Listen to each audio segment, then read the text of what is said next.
വീണ്ടും വരുന്നവനായ യേശു ക്രിസ്തുവിന്റെ നാമത്തിൽ അന്നുള്ള അപ്പം എന്ന വചന ചിന്തയിലേക്ക് നിങ്ങൾക്ക് എല്ലാവർക്കും സ്വാഗതം. 2022 ജൂൺ മാസം 8-ാം തീയതി ബുധനാഴ്ചത്തേക്കുള്ള ധ്യാനം.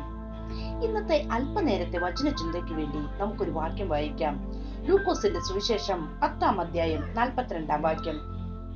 മാർത്തേ മാർത്തേ, നീ പലതിനെ ചൊല്ലി വിചാരപ്പെട്ടും മനം കലങ്ങിയും ഇരിക്കുന്നു.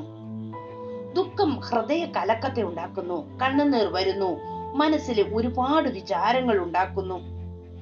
നാം ജീവിക്കുന്ന ഈ ലോകം ദുഃഖം നിറഞ്ഞായിരിക്കുന്നു. പല രീതിയിലുള്ള ദുഃഖങ്ങൾ അതിനെ സ്വയം ഉണ്ടാക്കുന്നു. അറിവില്ലാതെ ജീവിക്കുന്ന ജനം അവരെ കാണുമ്പോൾ നമ്മുടെ ഹൃദയം ദുഃഖിച്ചു പോകുന്നു. ഇങ്ങനെ ദുഃഖവും സങ്കടവും കണ്ണുനീരുമുള്ള ഈ ലോകത്തിൽ നിങ്ങൾക്ക് ആശ്വാസം നൽകുന്ന വ്യക്തി ഉണ്ടെങ്കിൽ അത് യേശു ക്രിസ്തു മാത്രമാകുന്നു. കർത്താവിന്റെ അടുക്കൽ വന്ന് കർത്താവിന്റെ മുഖത്തെ നോക്കുക.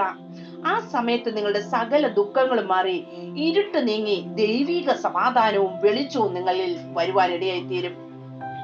വേദപുസ്തകത്തിൽ പറയുന്നത്, മാർത്ത അനേക കാര്യങ്ങളെ കുറിച്ച് ചിന്തിച്ച് വിഷമിച്ചു കൊണ്ടിരുന്നു. കുടുംബത്തിന്റെ ദുഃഖം, പലവിധ ജോലികൾ ചെയ്യുന്നതിലുള്ള ദുഃഖം, ഭാവിയെ കുറിച്ചുള്ള ദുഃഖം.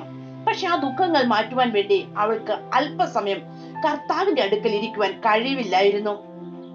അങ്ങനെ ദുഃഖിച്ചിരിക്കുന്ന മാർത്തയോട് കർത്താവ് ആശ്വാസം പകരുന്നു. നീ പല കാര്യങ്ങളെ കുറിച്ച് ചിന്തിച്ചും ദുഃഖിച്ചും ഹൃദയം കലങ്ങിയും ഇരിക്കുന്നു. പക്ഷെ നീ ഒരു കാര്യം മാത്രം ചെയ്യുക, മറിയ നല്ല അംശം തിരഞ്ഞെടുത്തു. അതുപോലെ നീയും ദൈവത്തിൽ നിന്ന് നേടിയെടുക്കുക എന്ന് പറയുന്നു. ലൂക്കോസിന്റെ സുവിശേഷം 10-ാം അധ്യായം 41-42 വാക്യത്തിൽ കാണുന്നു. ആ ദൈവിക സ്നേഹത്തെ അവളോട് അറിയിക്കുകയും അതിനെ അംഗീകരിക്കുവാൻ പറയുകയും ചെയ്യുന്നു. വചനം നമ്മോട് പറയുന്നത്, നാം വിചാരപ്പെടുന്നതിനാൽ നമ്മുടെ നീളത്തോട് അല്പം കൂട്ടുവാനോ അതിൽ നിന്ന് അല്പം കുറയ്ക്കുവാനോ ആർക്കും കഴിയുകയില്ല. മത്തായിയുടെ സുവിശേഷം 6-ാം അധ്യായം 27 മുതൽ 29 വരെയുള്ള വാക്യത്തിൽ പറയുന്നു, വിചാരപ്പെടുന്നതിനാൽ നിന്റെ നീളത്തോട് ഒരു മുഴം കൂട്ടുവാൻ നിങ്ങളിൽ ആർക്ക് കഴിയും? ഉടുപ്പിനെ കുറിച്ച് വിചാരപ്പെടുന്നത് എന്ത്? വയലിലെ താമര എങ്ങനെ വളരുന്നു എന്ന് നിരൂപിപ്പിൻ. അവ അധ്വാനിക്കുന്നില്ല, നൂൽക്കുന്നില്ല. എന്നാൽ ശലോമോൻ പോലും തന്റെ സർവ്വമഹത്വത്തിലും ഇവയിൽ ഒന്നിനോടും ചമഞ്ഞിരുന്നില്ല എന്ന് ഞാൻ നിങ്ങളോട് പറയുന്നു. നിങ്ങൾ ക്രിസ്തുവിനോട് കൂടെ ചെലവഴിക്കുവാൻ അല്പസമയം മാറ്റിവെക്കുന്നുവെങ്കിൽ അത് വളരെയധികം നിങ്ങൾക്ക് ആശ്വാസം നൽകും. നിങ്ങളുടെ ദുഃഖത്തിൽ നിന്ന് ആശ്വാസം ലഭിക്കുവാൻ ഇതാകുന്നു നല്ല ഔഷധം. 1 പത്രോസിന്റെ ലേഖനം 5-ാം അധ്യായം 7-ാം വാക്യത്തിൽ ഇപ്രകാരം പറയുന്നു, അവൻ നിങ്ങൾക്കായി കരുതുന്നതാകിയാൽ നിങ്ങളുടെ സകല ചിന്താകുലവും അവന്റെ മേൽ ഇട്ടുകൊള്ളുവിൻ.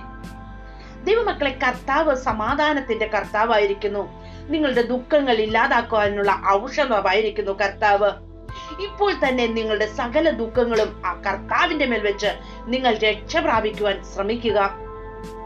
1 പത്രോസ് 5-7 പറയുന്നത്, അവൻ നിങ്ങൾക്കായി കരുതുന്നതാകിയാൽ നിങ്ങളുടെ സകല ചിന്താകുലവും അവന്റെ മേൽ ഇട്ടുകൊള്ളുക. അവർ ചിലപ്പോൾ ആ സമയത്തേക്ക് നമുക്ക് ആശ്വാസ വാക്കുകൾ പറഞ്ഞു തരാം. എന്നാൽ അല്പം സമയത്തിന് ശേഷം അവർ വീണ്ടും മറ്റു കാര്യങ്ങൾ സംസാരിച്ച് നമ്മുടെ ഹൃദയത്തെ ദുഃഖപ്പെടുത്താം. എന്നാൽ ദൈവമക്കളെ, നമുക്ക് ആശ്വാസം പ്രാപിപ്പാൻ കഴിയുന്ന ആ കാൽവറി ക്രൂശിന്റെ അടുക്കലേക്ക് നമുക്കൊന്ന് ഓടിച്ചെല്ലാം. നമുക്ക് വേണ്ടി ഓരോ നിമിഷവും കരുതുന്ന കർത്താവ്, നമ്മെ പറ്റി വിചാരപ്പെടുന്ന നമ്മുടെ കർത്താവ്, ആ കർത്താവിന്റെ അടുക്കൽ ചെന്നാൽ ഒരമ്മ ആശ്വസിപ്പിക്കുന്നതിനേക്കാൾ അധികമായി, ഈ ലോകത്തിലെ ഒരു പിതാവ് ആശ്വസിപ്പിക്കുന്നതിനേക്കാൾ അധികമായി നമ്മെ ആശ്വസിപ്പിക്കുവാനും നമ്മെ ചേർത്ത് നിർത്തുവാനും നമ്മുടെ കർത്താവ് മതിയായവനാണ്. ആയതിനാൽ ഈ ദിവസങ്ങളിൽ നമുക്ക് നമ്മുടെ കർത്താവിൽ നിന്ന് ആശ്വാസം പ്രാപിച്ച് ഓരോ ദിവസവും നമുക്ക് മുന്നേറാം. ഈ വചനങ്ങളാൽ ദൈവം നമ്മെ ഓരോരുത്തരെയും അനുഗ്രഹിക്കുമാറാകട്ടെ. ആമേൻ.